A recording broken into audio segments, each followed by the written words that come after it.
Today I'm going to show you how to make paint palettes and water dish. I start with rolling on a canvas fabric, lifting the clay, placing it to get an even thickness throughout.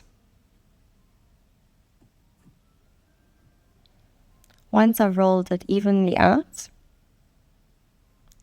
I will use a carving tool to map out my design.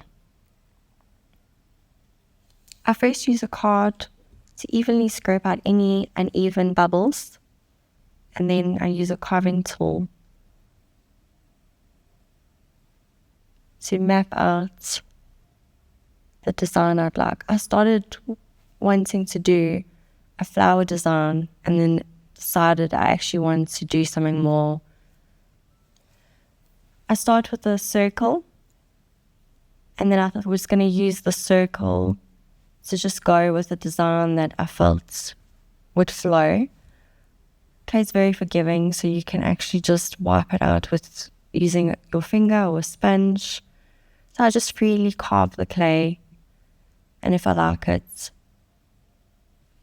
then I cut the clay through with the carving tool. So here's my design.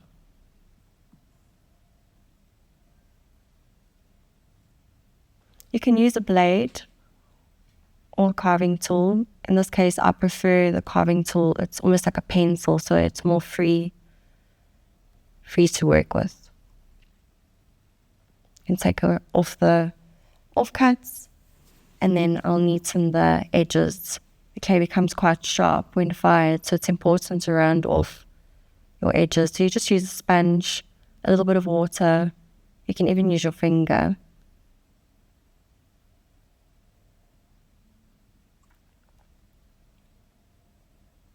So I'll just go over it a little bit. The card just neatens those edges pretty much how I like it. Clay isn't, you're not going to get it perfect. It's just good to do freely. I place it on a board so that I don't pick the clay up too much. I've turned it around so that I can neaten underneath the clay. Same thing, using my finger or a sponge, just gently going around the edges, rounding it off nicely.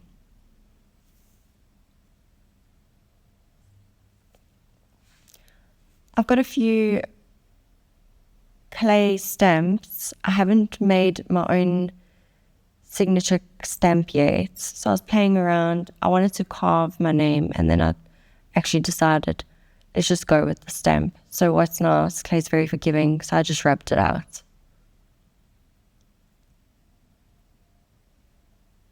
And there you can see how easy it is to rub any mistakes out.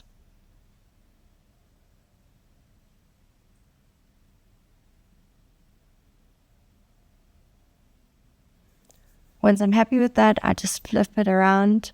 Clay does have a memory, so I don't want to flip it too much. And then I'm going to map out my design. Again, I'm doing freehand. I've made a round edge, so I'm going to do the same here with the inside designs. I actually started with sharper designs, and I've decided I actually want to change it. So the beauty clay is very forgiving once again. So you'll see I actually just rub it all out and I start over.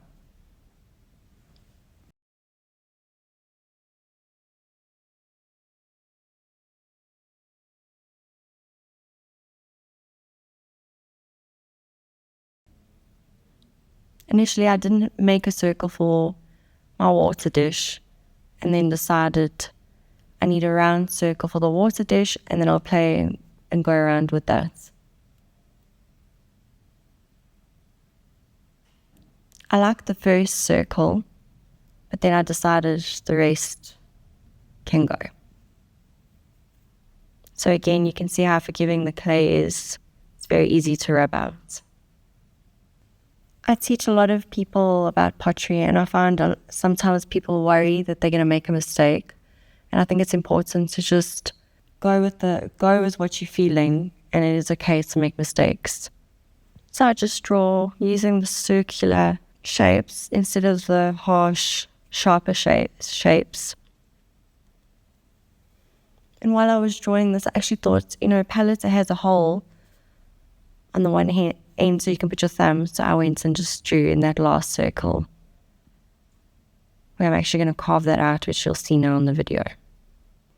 So I use a carving tool, just scraping gently. I don't want to make a hole in the clay, just softly on the surface. And then I use my finger to neaten it. A little bit of water so it glides. You're welcome to, you can use a sponge or your finger. I like to start with my finger and then I'll go in after with a sponge. Again, squeezing out all the water. You don't want to add too much water to the clay because then the clay starts to crack. So squeeze out all the water and then just gently go over with the sponge. Actually, I'm going to outline the edges of the indents I've created. It just gives it a better finish. Yeah, just go right down and I twist the carving tool to make a nice round circle. Again, if you make the hole too big or you feel like you've made a mistake, you can just go back in there with some clay. I did make it a little bit too big. We don't want to go too close to the edge because the clay will crack.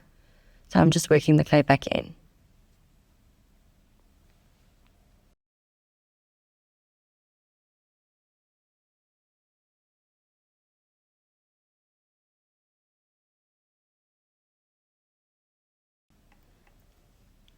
Once I've carved all the circles, I'm going to make a carving for the water dish so that the water dish sits nicely in that circle as well. And the beauty is, if I take the water dish out, because I won't glaze the water dish to the palette, I can also use that as an area to mix paints.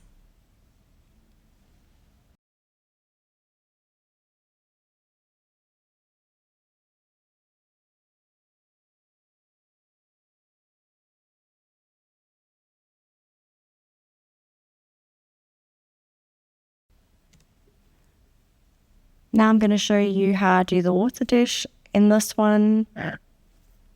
video, I'm going to do a pinch pot, just making a ball. The bigger the ball, the bigger the pot. This one's relatively small because I want it to fit nicely in the water dish. So I just go around with my thumb, gently feeling the clay. When I do pinch pots, I actually look away so that I feel the clay. Just evenly throughout. You'll see I knock it down gently so that it doesn't wobble. I'm not going to worry too much about it being perfect. The palette itself is slightly wonky and uneven. Doesn't have perfect circles. So I'm doing the same here with the water dish. I'm not worried too much about getting the edges straight. So I actually glide my thumb. With the pinching, it makes little holes. So gliding the thumb just smoothens the inside nicely. I will come back in another video and show you how I neaten the water dish